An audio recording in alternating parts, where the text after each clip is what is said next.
Hi guys! Welcome back to the channel. Pag-usapan naman natin ngayon ang Maya app. Super convenient na paraan para makapag-start sa crypto trading.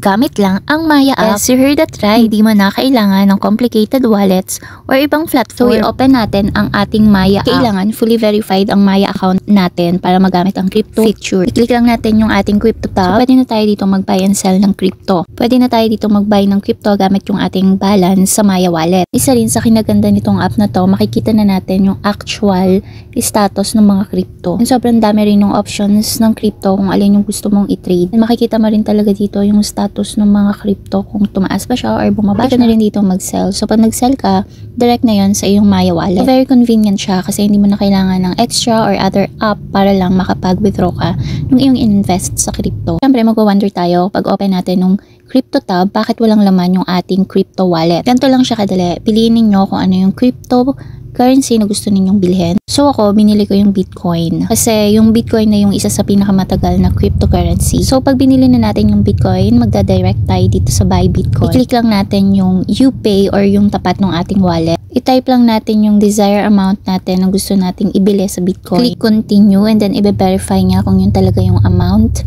and kung Bitcoin ba talaga yung gusto mong bilhin, and then click pay.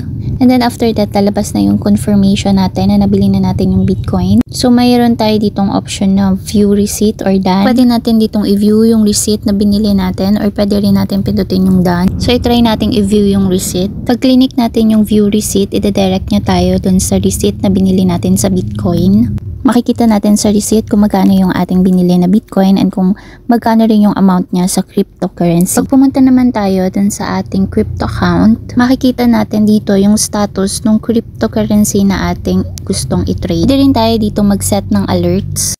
So since Bitcoin ang binili ko, ay kiklik ko yung Bitcoin. I-alert tayo ni Maya kung bumaba or tumaas na ba yung value ni Bitcoin. So yun yung isa sa kinaganda nitong Maya app kasi sila mismo yung nag-a-alert na sa'yo kung tumaas or bumaba na yung gusto mong i-trade na currency. Makikita natin yung real-time na presyo ng mga coins kaya madali mag-decide kung kailan bibili or mag-sell. Sobrang galing na nung Maya app, 'di ba? Kasi hindi na natin kailangan ng external wallet. Hindi na natin kailangan mag-download or mag-invest pa sa MetaMask or external wallet kasi nasa Maya na lahat. Reminder lang na ang crypto is volatile, so bigla-bigla ang price changes niya. So merong price changes na tataas siya bigla, pwede rin na suddenly bumababa yung currency niya. At meron din itong small fees for every transactions. So syempre, paano kikita si Maya? So no worries naman sa ating mga user ng Maya app.